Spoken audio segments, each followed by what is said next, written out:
Assalamualaikum warahmatullahi wabarakatuh. Innal hamdalillah nahmaduhu wa nasta'inuhu wa nastaghfiruh wa na'udzu billahi min shururi anfusina wa sayyiati a'malina. Man yahdihillahu fahuwal muhtad wa man yudlil falan tajida lahu waliyyan mursyida. Asyhadu an la ilaha illallah wahdahu la syarika lah wa asyhadu anna Muhammadan 'abduhu wa rasuluhu alladzi la nabiyya ba'dah. Wa qala Allah Subhanahu wa ta'ala, ya ayyuhalladzina amanu taqullaha haqqa tuqatih wa la tamutunna illa wa antum muslimun. Wa qala 'azza man qala, ya ayyuhalladzina amanu taqullaha wa qulu qawlan sadida yuslih lakum a'malakum wa yaghfir lakum dhunubakum.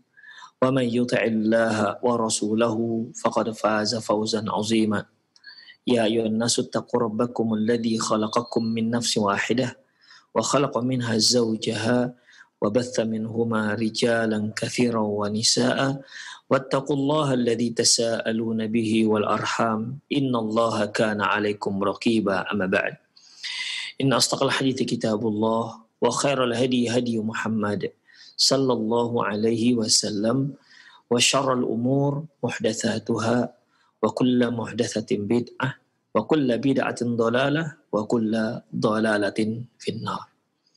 Kaum muslimin dan kaum muslimat, para pemerhati Roja TV dan pendengar Radio Roja dimanapun Anda berada, yang mudah-mudahan dirahmati oleh Allah Subhanahu wa ta'ala dan senantiasa mendapatkan perlindungan dari Allah Subhanahu wa ta'ala.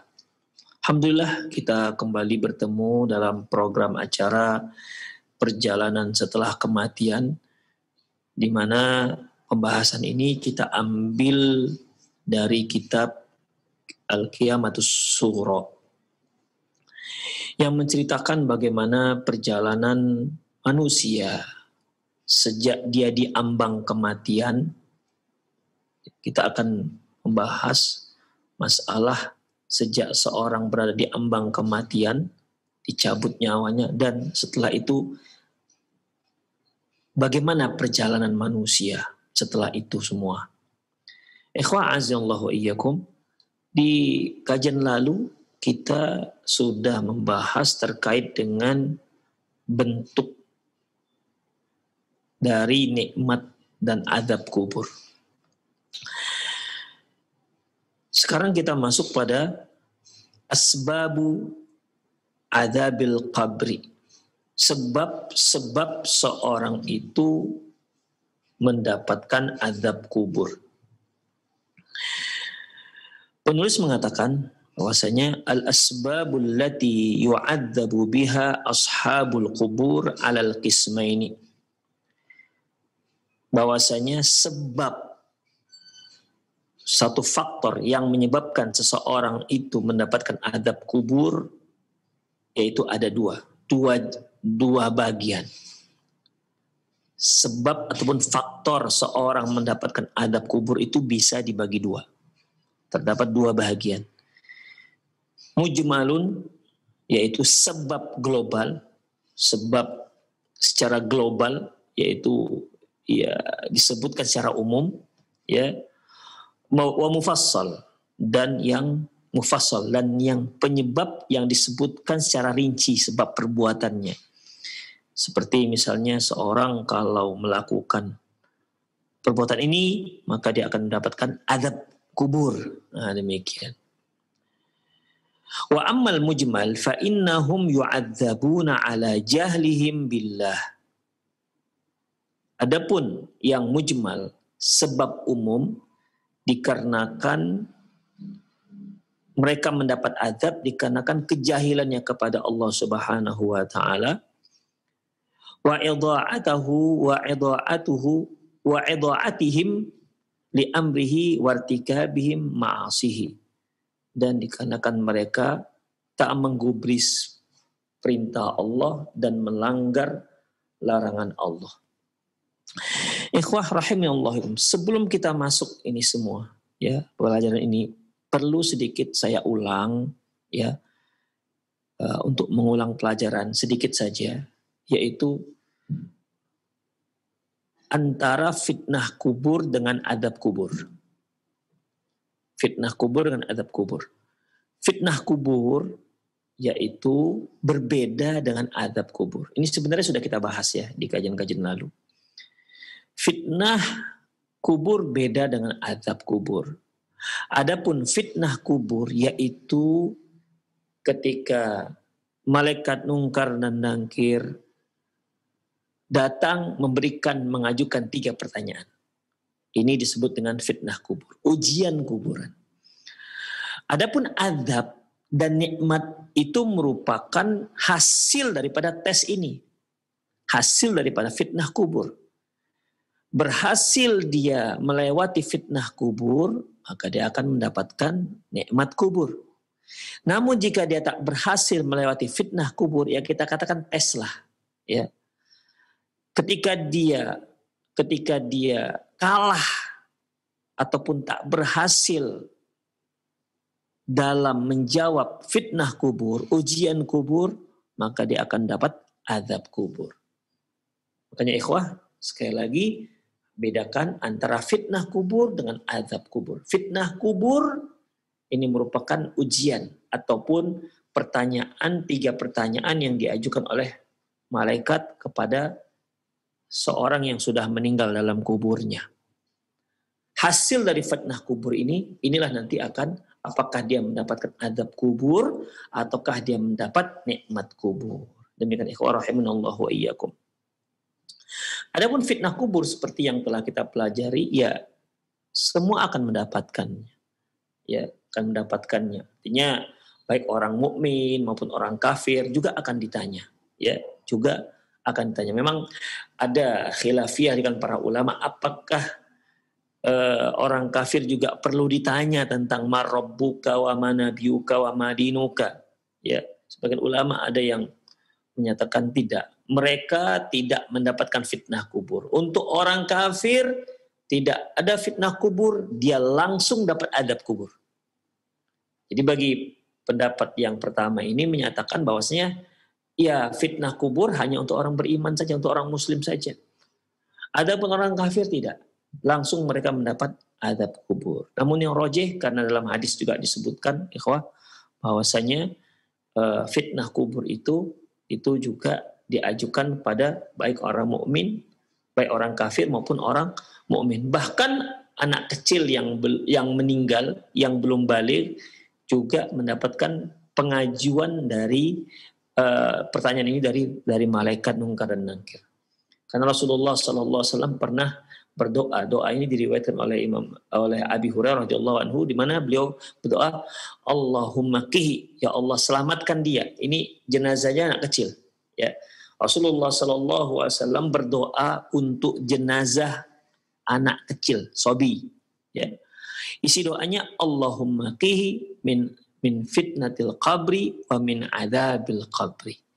Ya Allah selamatkan dia dari fitnah kubur dan azab kubur. Tandanya anak kecil juga akan mendapat pertanyaan dari malaikat kuburan, dari malaikat mungkar dan nakir. Demikian ikhwah, ya. Ya kalau seandainya anak kecil tidak mendapatkan pertanyaan ini dalam kuburannya, ya tentunya apa faedah dari doa Rasulullah SAW tersebut? Ini menunjukkan bahwasanya karena Rasulullah berdoa untuk jenazah anak kecil, ya Allah selamatkan dia dari fitnah dan azab kubur, menandakan bahwasanya dia juga mendapat pengajuan 3 pertanyaan dari malaikat mungkar dan nakir. Demikian ikhwah. Kemudian hasil daripada fitnah kubur tersebut itulah dia, imma azab kubur atau nikmat kubur yang bentuknya ya, yang jenis nikmatnya dan jenis dari adabnya sudah kita pelajari di kajian yang lalu.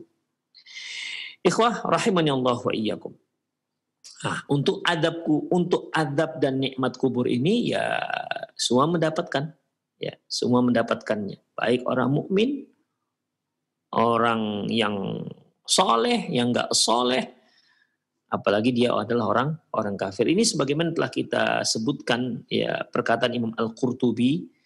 Dia berkata, qala Abu Muhammad Abdul Haq, berkata Abu Muhammad Abdul Haq, "I'lam anna adzabal qabri laisa mukhtassan bil kafirin." Ketahuilah bahwasanya azab kubur itu tidak khusus ditimpakan kepada orang kafir saja. Wala mauqufan 'alal munafiqin, dan juga tidak khusus ditimpakan kepada orang munafik saja. Bal yusyarikuhum fihi ta'ifatum minal mu'minin. Bahkan orang mukmin juga akan mendapatkan azab kubur, wa kullu ala halihi min amalihi, sesuai dengan amalannya, wa mastaujabahu min khati'atihi wa zalalihi, sesuai dengan seberapa banyak kesalahan dan ketergelinciran ataupun dosanya. Demikian ikhwah ya.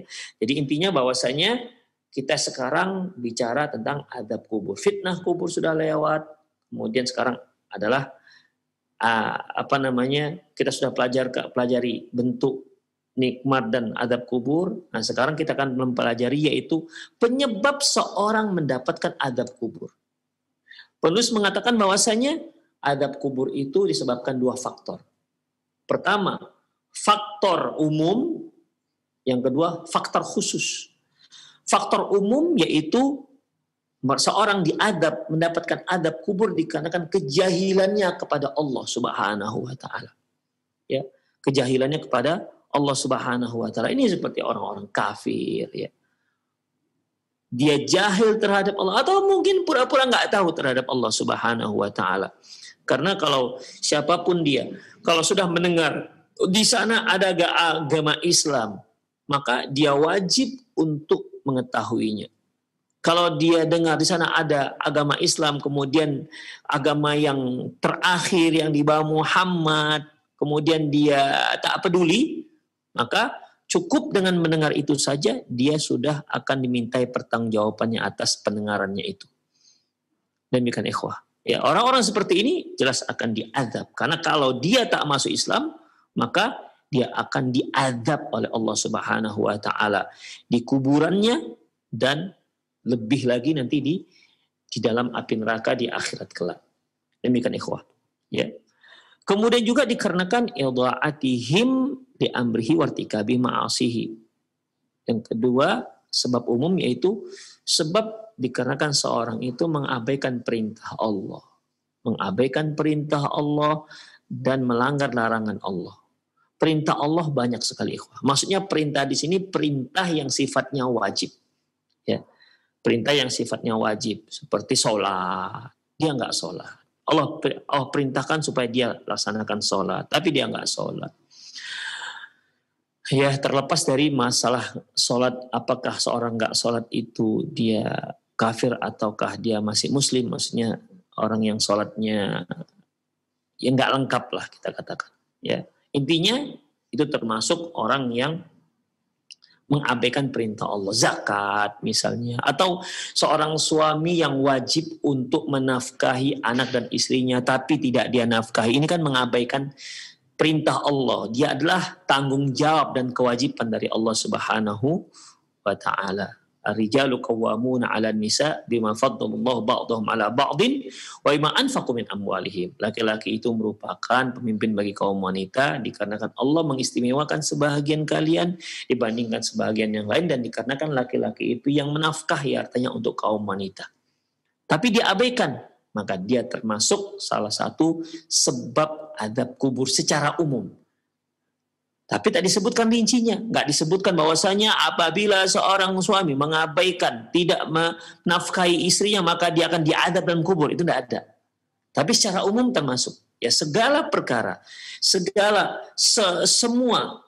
perkara. Di mana apabila ada seorang yang Allah wajibkan sesuatu tapi tidak dia laksanakan, atau Allah larang tapi malah dia langgar, maka secara umum ini menjadi faktor penyebab seorang itu mendapatkan azab kubur. Ya. Apa saja ikhwah. Pokoknya setiap yang diwajibkan tak dilaksanakan. Setiap yang dilarang malah dilanggar, maka Allah dilakukan. Ini merupakan penyebab azab kubur. Yang disebut dengan asbabul mujmal. Ya, sebab-sebab secara umum. Wa ammal mufassal, Adapun sebab rinci, fa innan nususa dzakarat minhul katsir. Adapun sebab rinci, maka banyak sekali dalil-dalil yang menyebutkan hal itu. Sebab rinci ini ikhwah seperti disebutkan ada perbuatan tertentu yang menyebabkan dia diazab dalam kubur dan disebutkan hal itu dalam sebuah hadis. Nah, begitu dia. Ya. Beda halnya dengan umum tadi, seperti kita katakan, bahwasanya seorang yang tidak ataupun mengabaikan apa yang diwajibkan oleh Allah Subhanahu wa taala. Seperti apa misalnya haji. Ya, haji merupakan kewajiban walillahi 'alan nasi hajjul baiti man istata'a ilaihi sabila. Sesungguhnya Allah itu mewajibkan terhadap manusia untuk berhaji ke Mekah bagi siapa yang mampu. Dia seorang muslim, kemudian dia sudah mampu untuk pergi haji, tapi tak mau haji, tak juga haji-haji sampai dia meninggal, berarti kan berdosa. Secara umum orang ini terancam azab kubur. Tapi secara mujmal, secara mufassal tidak ada. Karena tidak ada satu hadis pun yang menyebutkan barang siapa yang sudah sanggup haji, tapi dia nggak haji sampai dia mati, maka dia akan dapat azab kubur. Nah, ini nggak disebutkan. Nah, jika ada satu perbuatan yang disebut ke Rasulullah, perbuatan tersebut lantas disebutkan dia akan, kalau dia melakukan ini, maka dia akan mendapatkan azab kubur. Inilah yang disebut dengan, yaitu min asbabil mufassal, itu sebab rinci dari penyebab azab kubur tersebut.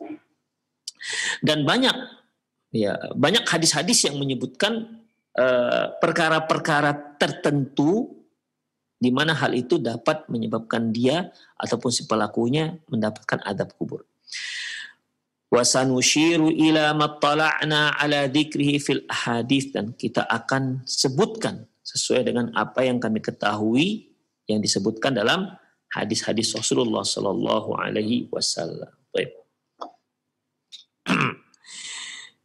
Yang pertama dan yang kedua yaitu al-istitaru minal bauli, adamul istitari minal bauli wan namimati, yaitu tidak istitar. Nanti akan kita artikan apa arti daripada istitar. Tidak istitar dari air kencing dan wan namimah, dan seorang yang suka mengadu domba. Seorang yang suka mengadu domba. Ini disebutkan dua hal karena memang disebutkan dalam satu hadis. Makanya disebutkan oleh penulis nomor 1 dan 2. Penyebab 1 dan penyebab kedua yaitu adamul istitari minal bauli wan namimah. Mereka yang tidak istitar dari air kencingnya dan mereka yang melakukan namimah. Apa ini ikhwah makna tidak istitar dengan air kencingnya dan melakukan namimah? Mari kita lihat hadis Rasulullah sallallahu alaihi wasallam. Rawal Bukhari wa Muslimun fi sahihihima. Imam Al-Bukhari dan Imam Muslim meriwayatkan dalam kitab sahih keduanya, an Ibnu Abbasin radhiyallahu anhuma, dari Abdullah bin Abbas radhiyallahu anhuma, qala, dia berkata, marran Nabi sallallahu alaihi wasallam ala qabraini. Nabi sallallahu alaihi wasallam melewati dua kuburan. Faqala, lantas beliau bersabda, innahuma la yu'adzaban wa ma yu'adzabani fil kabir. Ini dua orang ini, dua kuburan ini penghuninya sedang diazab. Mereka kedua ini sedang diazab. Wa ma yu'adzabani fil kabir. Ini kalau kita artikan secara lafziyah, dan mereka tidak diazab dikarenakan dosa besar. Ya, kalau kita artikan seperti ini ikhwah, justru mereka diazab, dapat ancaman azab, kok malah mereka nggak diazab dikarenakan dosa besar. Ya, dalam hadis-hadis yang lain disebutkan secara rinci. Ya, seperti Imam Adz-Dzahabi mengartikan wa ma yu'adzabani fil kabir, mereka tidaklah diazab dikarenakan dosa besar, maksudnya yaitu laisa bikabirin biza'mihima, yaitu menurut mereka bukan azab. Wa ma yu'adzabani fil kabir diartikan mereka diazab bukan dikarenakan dosa besar menurut pandangan mereka berdua. Itu dia. Artinya sebenarnya ini dosa besar, tapi menurut mereka berdua ini bukanlah dosa besar. Demikian ikhwah rahimanallah wa iyyakum. Dalam riwayat yang lain disebutkan lebih jelas, wa fi riwayatin bala innahu kabir. Tentunya ini adalah perbuatan dosa besar. Nah, jadi lebih jelas di sini ikhwah ya. Makna yang disebutkan oleh Imam Az-Zahabi. Jadi wa ma yu'adzabani fil kabir, kita mengartikan dengan riwayat-riwayat yang lain, yaitu mereka tidak diazab dikarenakan dosa besar, mereka tidak diazab dikarenakan dosa besar menurut mereka. Mereka wa may yu'adzabul kabir, mereka tidak diazab dikarenakan dosa besar menurut mereka. Artinya menurut mereka ya istitar dari kencing dan namimah itu bukanlah adab, bukanlah dosa besar.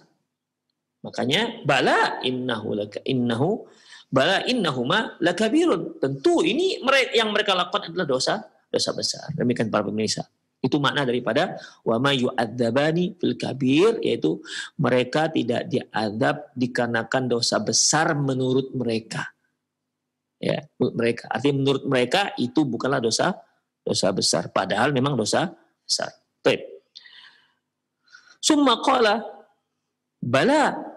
Atas kata beliau, kata Rasulullah, bala, tentu, artinya tentu yang mereka lakukan itu sebenarnya dosa besar.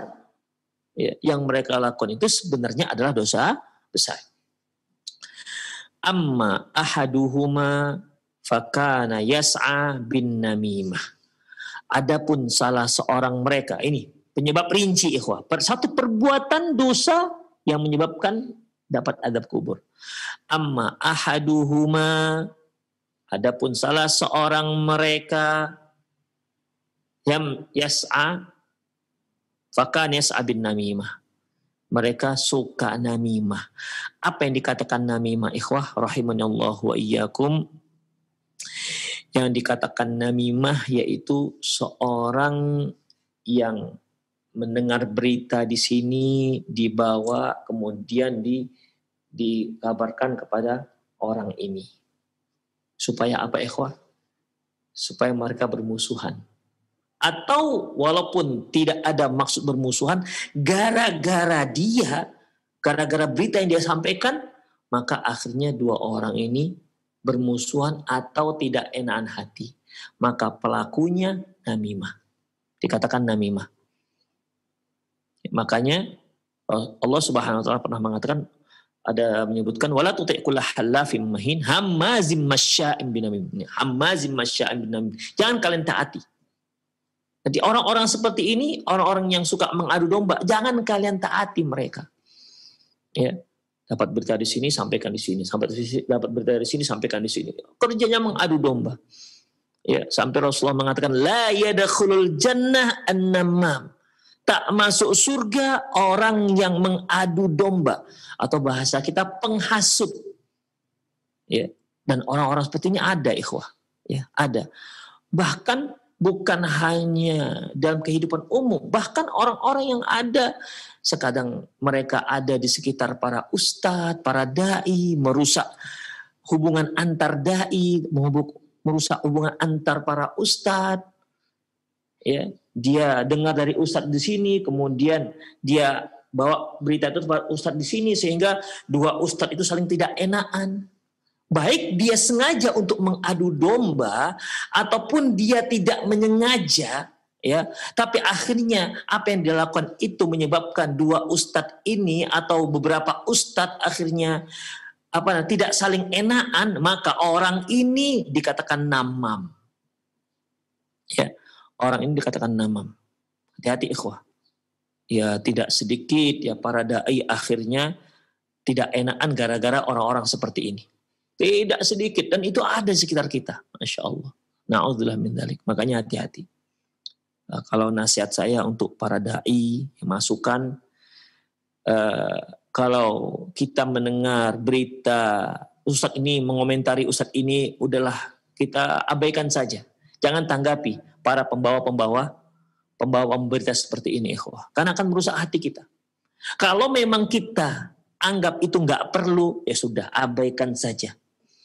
Karena Rasulullah Sallallahu Alaihi Wasallam mengatakan, min husni islamil mar'i tarkuhu ma la ya'ni. Di antara tanda baiknya Islam seorang, dia meninggalkan apa yang tidak penting bagi dia. Tapi kalau dia merasa penting, ada caranya. Apa itu? At-tatsabbut. Ya. At-tatsabbut artinya dia harus teliti.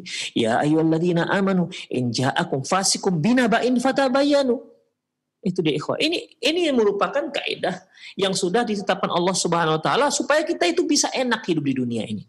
Wahai orang yang beriman, apabila datang seorang membawa berita kepadamu, fatabayyanu, datang seorang fasik, in ja'akum fasikum binaba'in fatabayyanu. Apabila datang seorang fasik membawa berita, fatabayyanu, maka kamu teliti, antusibu qauman bijahalah fatusbihu ala ma fa'altum nadimin. Nanti kamu menyesal. Ya. Demikian ikhwah. Ya, kalau ada seorang namam ini datang membawa berita, ya, seorang namam, penghasut datang membawa berita. Ini kan fasik namanya, ikhwah. Makanya kalau kita memang anggap itu perlu, langsung klarifikasi kepada orang yang bersangkutan. Nggak usah pedulikan ini. Ya kadang-kadang dia memang terkadang nggak bermaksud. Iya, terkadang nggak bermaksud. Tapi gara-gara dia bisa menimbulkan banyak masalah. Dan orang-orang seperti ini ada, ikhwah. Ya. Sekali lagi, tidak hanya di kalangan umum, tapi juga di kalangan kita, orang-orang yang ada di sekitar kita, para ustadz, terkadang juga aktivis dakwah, ya. Sengaja atau tidak disengaja, dia merasa atau tanpa dirasa, ternyata dia sudah menjadi namam, yaitu penghasut. Ikhwah rahimanallahu wa iyyakum. Ya. Apa kata Rasulullah SAW? Amma ahaduhuma fakana yas'a bin namimah. Adapun salah seorang mereka fakana yas'a bin namimah.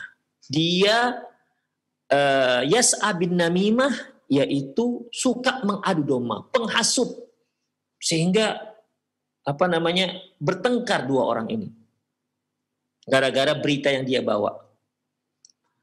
Wa ammal akhar, adapun yang lain, fakana la yastatiru minal baul. Adapun yang satu lagi tidak istitar dengan air seninya. Apa yang dikatakan istitar? Nah, ya. Yang dikatakan istitar, ikhwah, kalau Syekh Abdul Aziz bin Baz rahimahullah mengartikan ketika beliau ditanya, yang dikatakan istitar minal baul, istitar dari air seni ini apa sih artinya, Syekh? Ada yang nanya. Beliau mengatakan yaitu tidak istinja. Karena kata beliau, kalau buang air besar orang terbiasa istinja. Tapi banyak orang-orang yang habis setelah buang air kecil tidak istinja. Itu beliau mengartikan. Ya, adapun yang lain mengartikan, ikhwah, bukan istinja, tapi mereka yang tidak berhati-hati dengan percikan air seninya. Tentang hadis ini, ikhwah, ya, itu ada 3 lafaz yang diriwayatkan dalam hadis sahih. Yang pertama, fakana la yastatiru minal baul. Yang kedua, fakana la yatanazzah minal baul. Yang ketiga yaitu wakana la yastabri'u minal baul. Ada 3. La yastatiru, la yatanazzah, la yastabri. Ikhwah azallahu iyyakum, dari hasil kompromi 3 lafaz ini, ya, kalau kita artikan istitar itu secara zahir, berarti dia tidak menutup aurat ketika buang air kecil. Itu nggak mungkin kan, ya. Kalau kalau istibro itu artinya dia berhati-hati. Istibra artinya as-siyanah, ya. Kalau yatanazzah yaitu al-hifz, ya, al-hifz atau ibtiad, menjaga atau menjauh dari air seni. Dari sini ikhwah, dari 3 lafaz ini Imam As-San'ani yang disebutkan oleh Imam Al-Hafiz Ibnu Hajar dalam kitab Fathul Barinya, beliau mengatakan bahwasanya Ibnu Hajar Asqalani dalam kitabnya Fathul Bari menyebutkan tentang komentar daripada Ibnu Daqiq rahimahullah, bahwasanya dikatakan istitar ataupun yatanazzah ataupun yastabri'u artinya yaitu mereka yang at-taharrus, artinya yang berhati-hati ketika buang air kecil jangan sampai air percikannya itu terkena kainnya, terkena bajunya. Demikian ikhwah. Ya. Demikian juga komentar dari Imam As-San'ani dalam kitab Subul Salam. Beliau mengatakan bahwasanya yang dimaksud dengan istitar, ya, yaitu sama dengan istibra, sama dengan yastabri, sama dengan yatanazzah. Artinya berhati-hati ketika dia buang air kecil, dia berhati-hati tidak, agar jangan air seninya itu mengenai dirinya. Jadi kalau fakana la yastatiru atau fakana la yastabriu atau fakana la yastanzihu minal baul, artinya yang orang yang kedua, wa amal akhar, yang kedua tidak berhati-hati terhadap air seninya, air kencingnya, sehingga air kencingnya itu mengenai tubuhnya atau mengenai bajunya. Demikian ikhwah. Itulah makna yang yang diambil dari 3 lafaz riwayat yang sahih ini. Allahu alam bissawab. Baik, ala kulli hal ikhwah azallahu wa iyyakum, ya. Jadi inilah 2 penyebab. Penyebab pertama an-namimah, penyebab kedua yaitu mereka yang tidak berhati-hati ketika buang air kecil. Tidak berhati-hati sehingga air kecilnya, air seninya itu mengenai dirinya dan mengenai pakaiannya. Dah? Inilah 2 penyebab seorang itu mendapatkan azab kubur. Ya, seorang mendapat azab kubur. Ya tentunya ini masalahnya terkait dengan orang muslim. Karena kalau orang kafir, ya ini masalah yang ringan. Karena kekafirannya itu lebih memberatkan dia untuk diazab. Ini kan sebuah dosa. Ya, ini sebuah dosa. Dan ini tentunya ikhwah ketika Rasulullah SAW menyebutkan orang ini diazab sebuah perbuatan apabila ada ancaman azab, itu tanda dosa besar. Mungkin para ikhwah, para pemirsa masih ingat di mana saya pernah sebutkan Imam Az-Zahabi menyebutkan penyebab ada 4 faktor ciri seorang perbuatan itu dosa besar. Yang pertama yaitu adanya laknat dari Allah dan Rasulnya. Yang kedua yaitu adanya ancaman hukuman had di dunia, potong tangan, rajam. Ya. Yang ketiga yaitu Allah dan Rasul mengatakan berlepas diri. Yang keempat yaitu ada ancaman di hari akhirat kelak, ancaman khusus. Inilah 4 ciri yang disebutkan Imam Az-Zahabi dalam kitab Al-Kabair beliau. Dosa-dosa besar. Demikian ikhwah. Dan ini kan termasuk ancaman. Ya, termasuk ancaman. Mereka yang melakukan namimah dan mereka yang tidak hati-hati terhadap air kencingnya sehingga terperciklah pakaiannya, ya. Kemudian 2 perbuatan ini diancam akan mendapatkan adab kubur. Bahkan Rasulullah sendiri menyebutkan orang ini sedang diadab kubur gara-gara 2 dosa ini. Itu menunjukkan 2 dosa ini adalah dosa besar. Makanya 2 perbuatan ini, 2 dosa ini juga disebutkan oleh Imam Az-Zahabi dalam kitab beliau Al-Kabair. Demikian ikhwah rahimani Allah wa iyyakum. Baik. Kemudian summa qala. Kemudian Ibnu Abbas mengatakan summa akhadha 'udan rataban fakassara bisnataini. Kemudian beliau mengambil tongkat yang masih basah. Ya, tongkat yang masih basah, ud. Dalam riwayat yang lain disebutkan tongkatnya jenis apa ini? Kayu apa? Ya. Dalam riwayat yang lain yaitu pelepah kurma. Pelepah kurma yang masih ranum lah, masih basah, ya, masih hijau. Fakassarahu bisnatain. Beliau belah menjadi 2, summa gharaza kulla wahidin minhuma ala qabrin. Kemudian yang satu ditancapkan di satu kuburan, kemudian yang satu lagi ditancapkan di kuburan yang satu lagi. Demikian ikhwah. Summa qal, lantas beliau bersabda, la'allahu yukhaffifu anhuma ma lam yaibasa. Semoga adab yang sedang mereka derita sekarang ini menjadi lebih ringan selama pelepah ini belum kering. Kan mengeringnya pelepah yang masih basah, masih hijau itu kan lama, ikhwah. Ya, mungkin bisa sebulan, mungkin bisa 2 bulan, tapi intinya itulah. Ya, itulah dia. Jadi di sini ikhwah bukan disunahkan kita untuk menancapkan pelepah kurma, bukan. Karena ini merupakan doanya Rasulullah SAW terhadap 2 penghuni kuburan ini. Tapi doa beliau itu ada jangka waktunya, dan jangka waktunya itu dikaitkan dengan pelepah kurma ini selama pelepahnya belum kering. Jadi selama dia masih basah, belum kering, maka orang ini mendapatkan keringanan dalam adab kuburnya. Tapi kalau dia sudah kering, maka kembali sebagaimana semula. Demikian ikhwah. Itu tandanya ini khusus untuk Rasulullah. Pertama, Rasulullah yang tahu orang ini mendapatkan adab. Demikian. Kemudian beliau mendoakan dan dikaitkanlah jangka batasan waktunya. Dan batasan waktunya itu dengan pelepah kurma.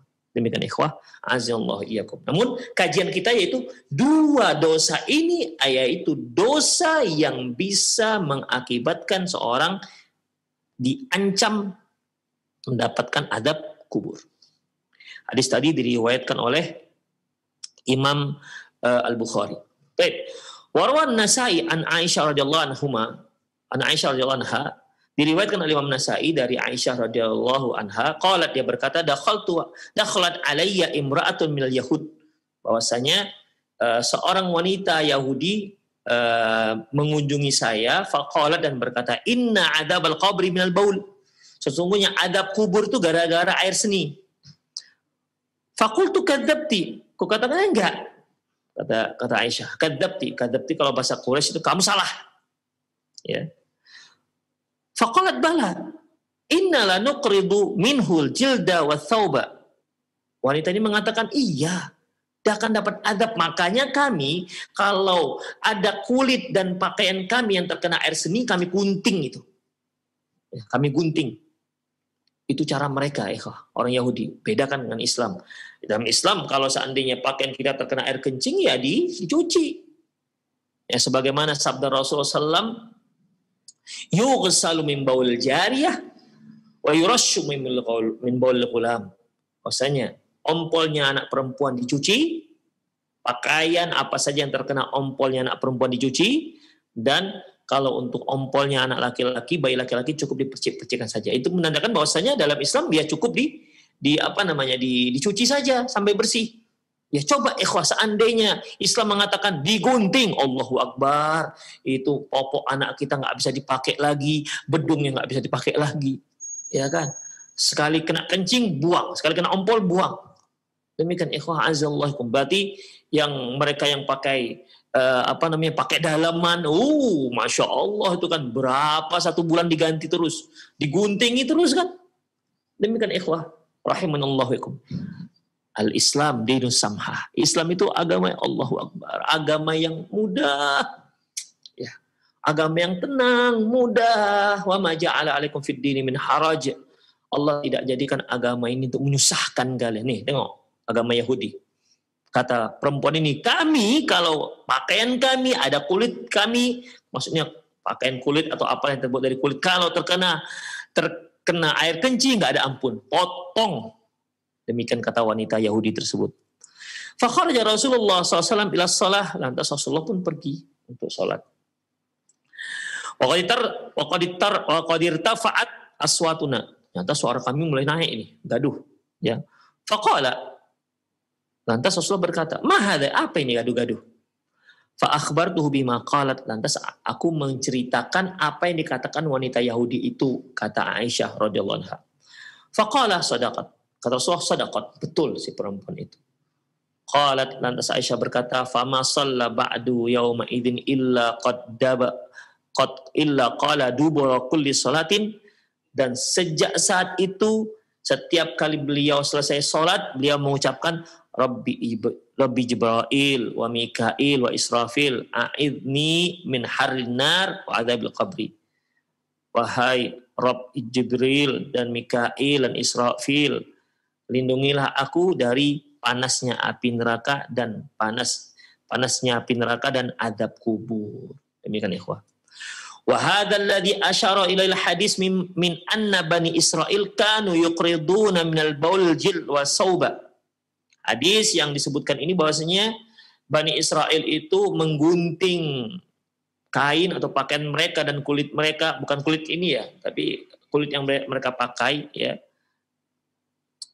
yang terkena air kencing, huwa minad dinil ladzi syara'allahu lahum, itu merupakan agama yang Allah syariatkan untuk mereka. Jadi untuk mereka orang Yahudi, pokoknya setiap yang terkena air kencing gunting. Pakaian yang terkena air kencing digunting, nggak dicuci, digunting langsung. Ya, kulit-kulit yang pernah terkena air kencing langsung gunting. Begitulah cara mereka sangat hati-hati dengan air kencing. Wa dzalika limanahahum an fi'li dzalik. Ahaduhum adzabal fil qabri bisababi nahihi. Dan inilah yang dilarang oleh Rasulullah SAW, perbuatan tersebut. Ya, perbuatan. Jadi artinya kalau orang Yahudi ini kan ikhwah, kan kelewat namanya. Mereka berhati-hati. Jadi saking hati-hatinya kalau terkena percikan air kencing, gunting apa yang kena. Ini kan kelewat. Tapi bukan berarti kita juga memudah-mudahkan. Nggak apa-apa terkena air kencing. Nggak begitu juga ikhwah. Ya. Jadi kita harus berhati-hati. Berhati-hati jangan sampai kita terkena air kencing. Tapi kalau terkena, cuci. Nah begitu ikhwah. Agama mudah ikhwah. Ya. Agama yang banyak kemudahan yang Allah Subhanahu wa taala berikan. Tidak seperti orang Yahudi. Nah, kedua orang ini, salah seorang dari mereka ini ikhwah, mereka anggap sepele dengan air kencing ini. Jadi dia tidak seperti Yahudi, tapi dia malah anggap sepele dengan air kencingnya. Terkena pakainya juga dia anteng-anteng aja, tenang-tenang saja. Inilah yang dilarang oleh Rasulullah sallallahu alaihi wasallam. Wa fi hadis Abdurrahman bin Hasanah, dalam hadis Abdurrahman bin Hasanah, anna Rasulullah sallallahu alaihi wasallam qala, bahwasanya Rasulullah sallallahu alaihi wasallam bersabda, alam ta'lamu ma laqiya sahibu bani Israil kanu idza asabahumul baul qata'u ma asabahu al-baulu minhu. Tidakkah kalian tahu apa yang dilakukan oleh orang-orang Bani Israel, yaitu apabila barang-barang mereka ada yang terkena air kencing, maka mereka potong itu barang. Ya, barang-barang apa saja. Kalau kain digunting, kalau kulitnya digunting. Apalagi ya mungkin kalau dia terkena mungkin terkena meja mereka, meja ini dibuang mungkin. Demikian. Qata'u ma asabahu. Jadi apa yang terkena air kencing itu langsung mereka potong. Jadi nggak bisa main bersihkan saja, potong. Ya, kalau ada papan mereka terkena air kencing, potong tuh papan yang terkena air kencing. Ganti yang baru, tempel dengan yang baru. Demikian, itulah agama orang Yahudi. Fanahahum an dzalika. Lantas Rasulullah sallallahu alaihi wasallam melarang hal itu, nggak dibolehkan seperti itu. Kemudian fa'udziba fi qabrihi, tapi orang-orang yang mengabaikannya, ya, ketika fanahahum an dzalik, dilaranglah oleh Rasulullah SAW berbuat seperti itu. Artinya berbuat dilarang ini adalah mengguntingnya. Tapi kalau berhati-hati tetap, sebagaimana hadis yang telah kita bacakan di atas. Tapi ada yang ternyata mengabaikan hal itu. Fa'udziba fi qabrihi, maka akhirnya orang itu pun diadab di kuburannya. Terakhir, waqad akhbar Rasulullah SAW anna ammata adab al-qabri minal baul. Nabi SAW juga menyebutkan umumnya adab kubur itu gara-gara air kencing. Waqad rawa Anasun radhiyallahu anhu, Anas bin Malik meriwayatkan radhiyallahu anhu ani Rasulillah SAW, dari Rasulullah SAW, qala, beliau bersabda, tanazzahu minal baul. Tanazzahu, bukan istatiru ya, tapi tanazzahu minal baul. Tanazzah itu ikhwah Ya, tanazzah artinya al-ibti'ad. Tanazzahu minal baul, jauh-jauhkan diri kalian dari terkena air kencing. Fa inna ammata adabil qabri minhu. Sungguhnya banyak adab kubur itu gara-gara air kencing. Warwahi Ibnu Abbas bilafzin, dan diriwayatkan oleh dari Ibnu Abbas dengan lafaz, ammatu adabil qabri minal baul. Umumnya adab kubur gara-gara air kencing. Kalau yang pertama tadi dari Anas, tanazzahu minal baul. Ya, tanazzahu minal baul. Kalau di sini disebutkan fa inna ammata adabil qabri minhu. Sungguhnya umumnya adab kubur gara-gara kencing. Dari Ibnu Abbas dibalik lafaznya, ammatu adabil qabri minal baul. Umumnya adab kubur gara-gara air kencing. Fatanazzahu minhu, maka berhati-hatilah dari air kencing. Warawahu Abu Hurairah bil lafzin, dan diriwayatkan dari Abu Hurairah dengan lafaz yaitu aktsaru adabil qabri minal baul. Kebanyakan adab kubur gara-gara air kencing. Ini menunjukkan ikhwah rahimanallahu wa iyyakum, banyaknya adab dikarenakan air kencing. Adab kubur menunjukkan bahwasanya banyak kaum muslimin yang menganggap sepele dengan air kencing ini. Ya, banyak kaum muslimin yang menganggap sepele dengan air kencing ini. Ya, imma sebagaimana yang dikatakan oleh Syekh Abdul Aziz bin Baz, yaitu dikarenakan dia setelah buang air kecil tidak cebok. Berarti kan dia tubuhnya ada yang masih terkena air kencing yang belum dia bersihkan. Atau mereka yang tidak begitu perhatian dengan percikan air kencing. Demikian. Ya, baik maknanya ini maupun yang dikatakan oleh Syekh bin Baz ataupun yang dikatakan oleh imam-imam yang lain seperti Sona'ani dengan Ibnu Daqiq yang disebutkan oleh Ibnu Hajar juga, ya, menunjukkan bahwasanya ya artinya hati-hati dengan air kencing. Kalau terkena badan kalian, ya kalian harus bersihkan. Tapi hati-hati. Demikian. Termasuk juga kalau kalian habis buang air kecil, jadi dicebok, istinja. Tapi kalau nggak istinja, berarti dia masih ada di situ nempel di kemaluannya. Demikian ikhwah, inilah penyebab adab kubur. Berapa banyak laki-laki nih, terutama ya, ketika setelah dia buang air kecil, cukup digoyang-goyangkan saja kan kemaluannya, digoyang-goyangkan dah selesai. Itu belum selesai ikhwah. Dia harus istinja. Ima dia istinja atau dia ima istijmar. Istinja dia dengan air, atau kalau nggak ada air dia ambil batu lah, dia ambil daun lah, demikian ikhwah, ya, untuk membersihkan air kencing itu dari kemaluannya. Demikian ikhwah rahimanallahu wa iyyakum. Jadi intinya ya, hati-hati dengan air kencing. Ketika kita buang air kecil, jangan sampai terkena pakaian kita. Kalau sampai terkena, maka dibasuh, dicuci. Demikian juga harus istinja, karena kalau setelah seorang buang air kecil itu masih ada air kencingnya di organ tubuh vitalnya tersebut. Jadi harus dibersihkan baik dengan air maupun dengan batu atau dengan daun atau dengan tisu dan lain-lainnya. Allahu a'lam bishawab. Dan ingat ikhwah, itu penyebab adab kubur. Jadi di sini ya untuk kajian kita kali ini ada masih dua disebutkan, yaitu yang pertama yaitu penyebab adab kubur adalah namimah, yang penghasut ini, ya, masya'um binamim, ya, yaitu mereka-mereka yang suka bernamimah, hamazim masya'um binamim. Yang kedua yaitu tidak berhati-hati terhadap air kencing. Demikian ikhwah, azallahu wa iyyakum, semoga bermanfaat. Aku qauli hadza wa astaghfirullah li wa lakum wal muslimin innahu wal ghafurur rahim. Bagi para pemirsa yang ingin bertanya ataupun ada istifsar, silahkan.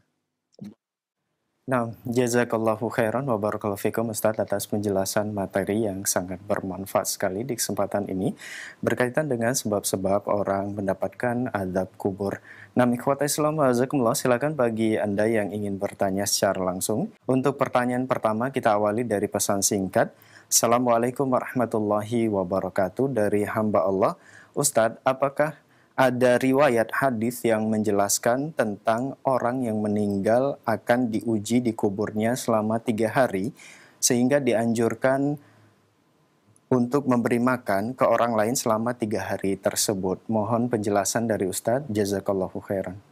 Bagi penaja, Allahu a'lam bissawab, dari hadis-hadis yang pernah saya baca, ya, dalil-dalil yang pernah saya baca terkait dengan peristiwa di kuburan, saya belum menemukan hadis itu. Ya, belum menemukan. Waktu 3 hari, ya, di mana saat itu mereka sedang ya diuji dan seterusnya. Allahu a'lam bishawab, sampai sekarang saya pribadi belum menemukan hadis itu.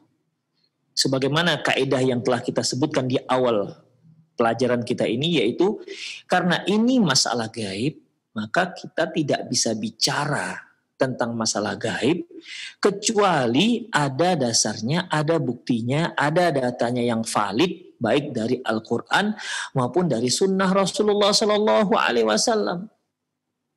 Sebab kalau kita menunggu orang yang pernah pengalaman, yang pengalaman pun belum pernah terjadi, udah mati dia, kemudian hidup lagi dia ceritakan kondisi dia, nggak ada pula seperti itu kejadiannya.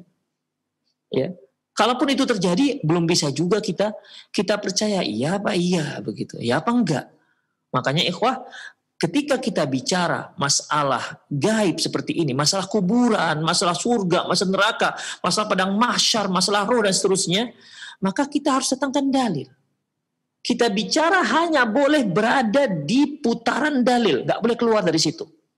Nggak boleh kita tambah. Ya, nggak boleh kita tambah dari apa yang telah diceritakan oleh dalil. Demikian ikhwah. Jadi kalau ada yang berbicara seperti itu, ya ada terkait dengan 3 hari, di situ dia begini dan begitu, tinggal tanyakan saja para pemirsa, Pak tolong sebutkan dalilnya yang sahih. Itu aja.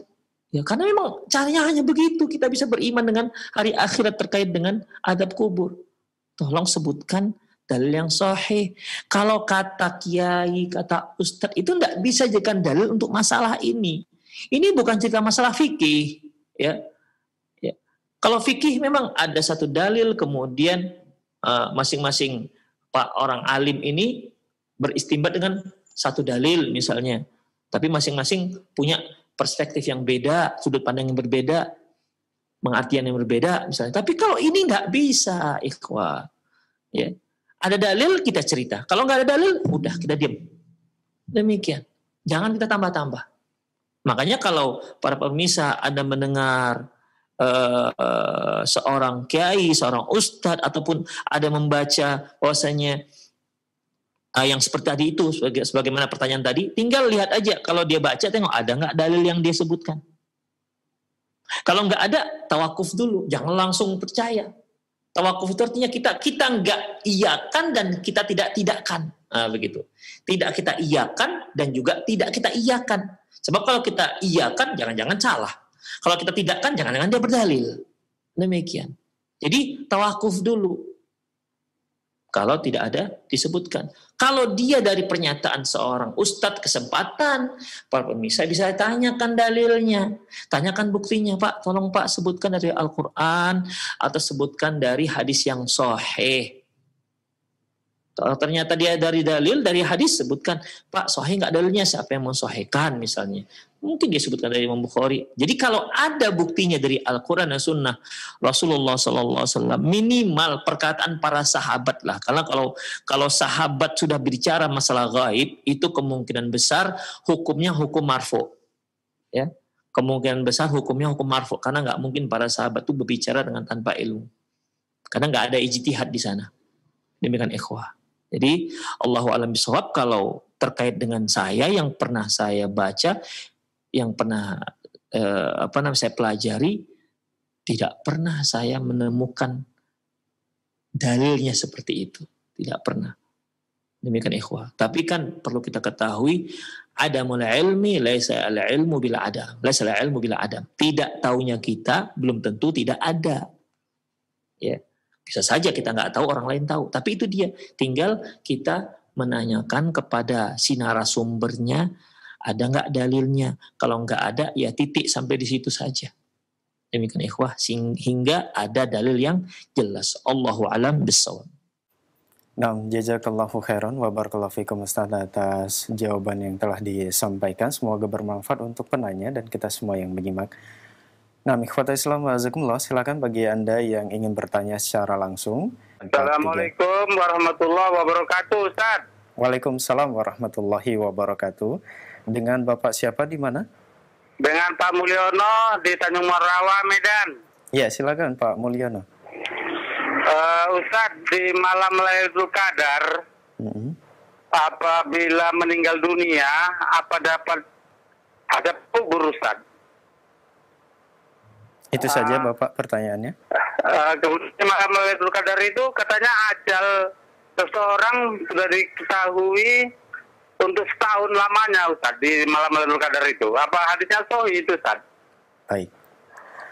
Baik, mohon ditunggu jawaban dari Ustaz, Pak. Terima kasih. Ya, Assalamualaikum warahmatullahi wabarakatuh. Waalaikumsalam warahmatullahi wabarakatuh. Tafadhol, Ustaz. Ya Allah, ini juga sebagaimana yang telah kita pelajari terkait dengan terkait dengan husnul khotimah ya, yang telah kita pelajari. Ini kan juga kita tidak bicara masalah itu kecuali memang yang ada dalil dari Rasulullah Sallallahu Alaihi Wasallam. Termasuk malam Lailatul Qadar. Apakah seorang meninggal malam Lailatul Qadar dia akan terhindar dari azab kubur? Ya kita katakan ada nggak keterangannya? Walaupun itu malam Lailatul Qadar. Karena Rasulullah SAW menyebutkan ya, man qama Lailatul Qadri imanan wahtisaban ghufira lahu ma taqaddama min dzambi. Barang siapa yang beribadah menegakkan malam Lailatul Qadar imanan wahtisaban, dikarenakan keimanan dan dikarenakan mengharap ridho dari Allah, ghufira lahu ma taqaddama min dzambi, maka diampunkan dosanya yang telah lalu. Jadi di sini terkait dengan ketika dia beramal. Ketika dia beramal, bukan terkait dengan masalah malamnya. Ya bisa saja dia ketika malam Lailatul Qadar dia nggak tidur, tapi lagi ngapain? Lagi buat kue bawang misalnya, ya karena mau dekat raya, ya. Atau lagi sibuk bekerja karena order banyak, akhirnya satu malam suntuk dia bekerja untuk memenuhi orderan orang lain misalnya. Apakah dia termasuk meninggal dia ketika itu? Apakah termasuk husnul khotimah? Kita katakan Allahu a'lam, perlu dalil. Walaupun itu malam, seandainya itu memang betul-betul malam Lailatul Qadar. Makanya Aisyah radhiyallahu anha juga ketika beliau bertanya, ya Rasulullah, apa yang harus saya doakan ketika saya bertemu dengan malam Lailatul Qadar? Jawab Rasulullah SAW, ucapkan, Allahumma innaka afun tuhibbul afwa fa'fu anni. Itu dia, doa, kan ibadah. Jadi itu intinya, malam Lailatul Qadar itu akan bermanfaat untuk seorang mukmin apabila dia beribadah di situ. Bukan sekedar hidup. Makanya ikhwan mungkin para pemirsa masih ingat ketika kita bicara masalah husnul khotimah, diantaranya yaitu mereka yang meninggal di malam dan di hari Jumat. Ya, kan saya ada sebutkan ada khilafiyah dengan para ulama. Sebagian mereka menyebutkan bahwasanya hadis ini nggak benar, hadis ini nggak sahih. Kenapa? Karena diantara alasannya karena husnul khotimah itu terkait dengan amalan, bukan terkait dengan waktu. Nah demikian. Ya sebagian lain mengatakan bahwasanya iya, ya terkait dengan waktu karena hadisnya sahih. Jadi bagi para ulama yang mensahihkan hadis, mereka mengatakan ya pokoknya kalau Rasulullah mengatakan begitu, barang siapa yang meninggal di malam atau di hari Jumat, maka Allah selamatkan dia dari adab kubur. Makanya dalam masalah ini ikhwah, rahimanallahu wa iyyakum, mereka yang meninggal ketika malam Lailatul Qadar, apakah itu termasuk husnul khotimah? Ya, ini pertama, ada dalil apa enggak? Kalau enggak ada, ya juga malam Lailatul Qadar itu bermanfaat hanya untuk orang yang beribadah. Bukan orang yang enggak tidur. Ya, bukan orang yang enggak tidur. Ada orang yang enggak tidur, ya tapi dia enggak ibadah. Sedang kerja, sedang masak, sedang apalah. Demikian. Allahu a'lam bishawab. Demikianlah para ikhwatiddin rahimanallahu wa iyyakum. Semoga apa yang kita bahas sedikit yang tadi saya sampaikan semoga bermanfaat untuk kita semua. Lebih kurang mohon maaf. Aku qouli hadza wa astaghfirullah li wa lakum wal muslimin innahu wal ghafurur rahim. Subhanakallahumma wa bihamdik asyhadu an la ilaha illa anta astaghfiruka wa atubu ilaik. Wa sallallahu ala nabiyyina Muhammad wa ala alihi wa ashabi ajma'in. Wa akhir da'wana alhamdulillahirabbil alamin. Assalamualaikum warahmatullahi wabarakatuh.